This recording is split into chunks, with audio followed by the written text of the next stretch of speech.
حرام بھی ہم کمائیں اور پھر بھی اللہ سے امید کریں کہ اللہ قدرت کے مناظر دکھائے، جھوٹ بھی بولیں 500 کے پیچھے، 1000 روپے کے پیچھے جھوٹ بولیں، عمل تو ہم پھر آن والا کریں اور موسیٰ علیہ السلام والا رزلٹ دیکھنے کی کوشش کریں. ایسا کبھی نہیں ہوتا. ابو امامہ الباہلی رضی اللہ تعالیٰ عنہ جب وہ اس دین میں آئے، اسلام قبول کیا، غریب تھے، اپنی قوم والوں کے پاس گئے کہ جب وہ کھانا کھائیں گے تو میں ان کے ساتھ کچھ کھا پی لوں گا.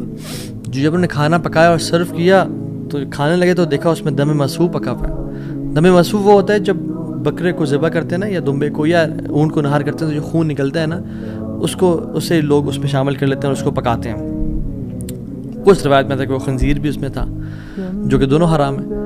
تو انہوں نے شدید بھوک کی حالت میں سے ہاتھ بڑھایا اور دیکھا دم مسفوح ہے تو اس کو چھوڑ دیا اور کہا یہ ناجائز اور حرام ہے. تو قوم والوں نے کہا تمہیں بڑا حرام حلال کی پرواہ، تم کون، تمہیں کیا ہوا؟ کہتے ہیں کہ میں ایمان لے کے آ گیا ہوں اللہ تعالیٰ پہ اور اللہ کے نبی صلی اللہ علیہ وسلم پہ، میں نے اسلام قبول کر لیا. تو انہوں نے کہا کہ اچھا ٹھیک ہے، بڑے تم آئے ہو نیک، جیسے آج کل کے لوگ کہتے ہیں نا تم بڑے مولوی ہو گئے ہو. اور نہیں کہا کہ تم بڑے مولوی ہو گئے ہو، تمہیں تمہارا دین مبارک ہو، بہرحال یہی کھانا تو یہ تم نے کھانا تو کھاؤ، نہیں کھانا تو نکل جاؤ یہاں سے.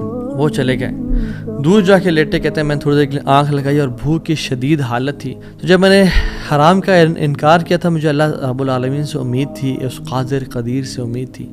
آنکھیں میں نے کھولی تو میں نے دیکھا ایک پیالہ پڑا ہوا ہے. اس کو جب میں نے دیکھا تو اس میں دودھ ہے، اور کہتے ہیں میں نے اس کو پیا بسم اللہ پڑھ کے. کہتے ہیں کہ اس سے زیادہ میٹھا، اس سے زیادہ سفید اور اس سے زیادہ ٹھنڈا دودھ میں نے آج تک اپنی زندگی میں نہیں پیا تھا. اتنا خالص دودھ. کہتے ہیں میرا تو پیٹ بھر گیا اور میری رگیں سیراب ہو گئیں اور پورے نا، یعنی جو ایک ڈرائنس تھی میرے اندر بھوک کی وجہ سے، وہ بالکل ختم ہو گئی. کچھ دیر بعد قوم کے لوگ آئے اور کھانا لے کے آ گئے کہ ابو ماما تو ہمارے قوم کا ہے، تو ہمارے برادری کا ہے، چل یہ کھانا کھا لیں. تو انہوں نے کہا کہ میں حرام نہیں کھاتا اور مجھے میرے رب نے پلا دیے دودھ. تو انہوں نے کہا کہ ابو ماما تو نے ایک تو پہلے دین کو چینج کیا، پھر تو بس جھوٹ بولنے شروع ہو گیا ہے، کیا مسئلہ ہے تیرے ساتھ، کوئی مسئلہ ہے؟ تو انہوں نے کہا نہیں میں جھوٹ نہیں بول رہا، میں اسلام قبول میں نے کیا اور میرے رب نے مجھے، جس رب پہ میں مان لے کے آیا ہوں، اس نے مجھے دودھ پلایا اپنی طرف سے. وہ کہتے ہیں کہ تم جھوٹ بول رہے ہو. تو خیر ان میں سے جو ایک شخص تھا وہ آگے بڑھا اور ان کی شرٹ کو اوپر کیا اور ان کے اسٹمک کو دیکھا کہ کیا یہ فل ایمٹی ہے یا اس میں کچھ ہے. تو نہیں، وہ شاک ٹو ریئلائز کہ اٹ واز فل.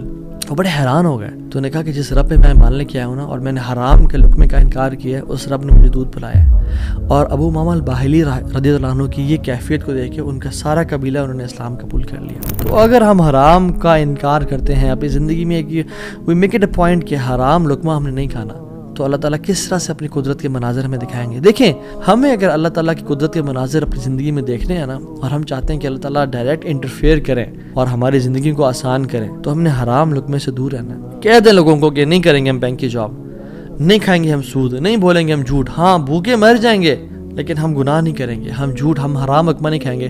8,000 پہ گزارا کر لیں گے، 15-20,000 پہ گزارا کر لیں گے، جتنی تنخواہ ہے اس پہ گزارا کرنا سیکھیں، لیکن حرام نہیں کھائیں گے. اور پھر دیکھیں اللہ تعالیٰ کس طرح سے آپ کے رزق میں، آپ کے گھر میں، آپ کے اہل و عیال میں، آپ کی زندگی میں برکتیں لے کے آتے ہیں اور مشکل سے آپ کو نکالتا ہے.